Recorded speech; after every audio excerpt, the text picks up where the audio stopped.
Sa mga bato ng karagatang Pasipiko sa Chile, may buhay na bato. Ito ay ang Chilean Piura. Ang buhay na bato ay nananatili roon ng maraming taon. Nananatili ito sa tidal zone.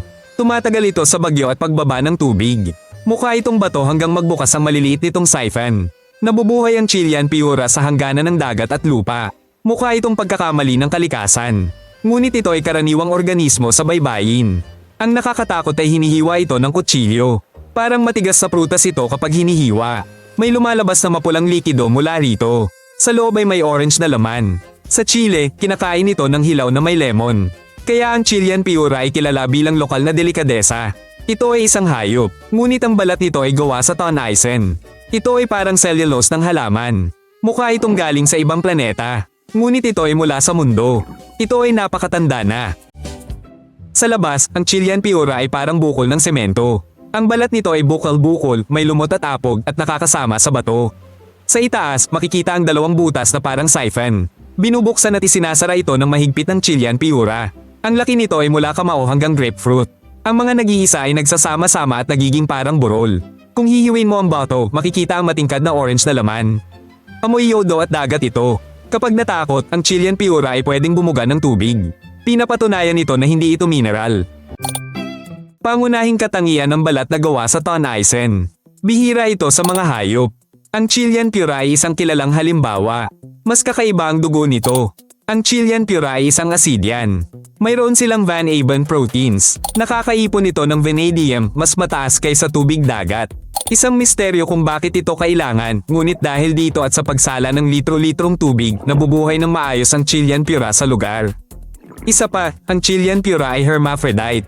Kayang mag-self-fertilize kapag walang kapare sa paligid. Ang Chilean Piura ay nakatira sa baybayin ng Chile at Peru. Dito, ang Humboldt Current ay nagdadala ng masaganang plankton. Nakakabit ng mahigpit sa bato ang Chilean Piura. Bumubuo sila ng malalaking kolonya mula sa dalampasigan pababa. Sa low tide, nalalantad ang mga kolonya sa hangin. Isinasara ng Chilean Piura ang mga siphon at naghihintay.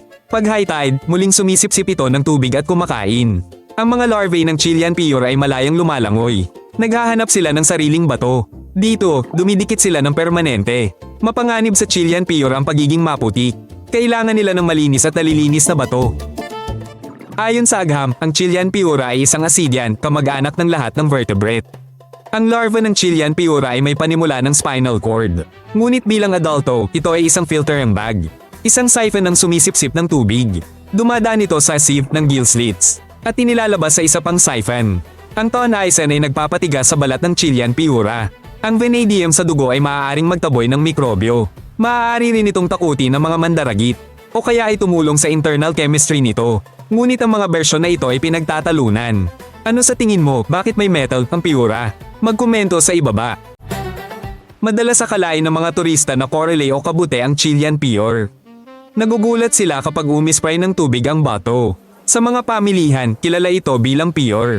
Kinakain ito ng hilaw, inatsara o inilalagay sa nilaga. Ang lasa nito ay iodized, maalat na may metal na himig. May haka-haka na ang Chilean Piura ay kalahating hayop, kalahating halaman. Ngunit mali ito. Isa itong hayop na may di karaniwang balot. Para sa ilan, ang Chilean Piura ay isang delikadesa. Para sa iba, ito ang pinakakakaibang pagkain sa mundo. Pinahanga ng Chilean Piura ang mga siyentista. Ang balat nito ay gawa sa tonnaisen, parang cellulose. Ang dugo nito ay may vanadium. Kinumpirma ng genetics na ito ay isang chordate. Ang larva nito ay malapit na kamag-anak natin sa istruktura. Sa ilang lok, bumubuo ang Chilean Piura ng mga batuhan. Nakikita ito pag low tide. Pinag-aaralan ng mga kolonya nito sa loob ng maraming taon. Nakakatagal ito sa malakas na bagyo. Ngunit hindi nito kinakaya ang polusyon o pagkasira ng mga batong tirahan. Ang buhay na bato na Chilean Piura ay parang galing ibang planeta. Ito ay hayop sa mundo natin. Ipinapakita nito ang kasranyuhan ng buhay dito. Ito ang channel na Mga Nilalang ng Mundo. Mag-subscribe para sa mas maraming kakatwa at kamanghamanghang nilalang. Malapit na kaming magpakita ng mga tunay na halimaw. Sila ay galing sa lupa at lubhang kakaiba. Pollen.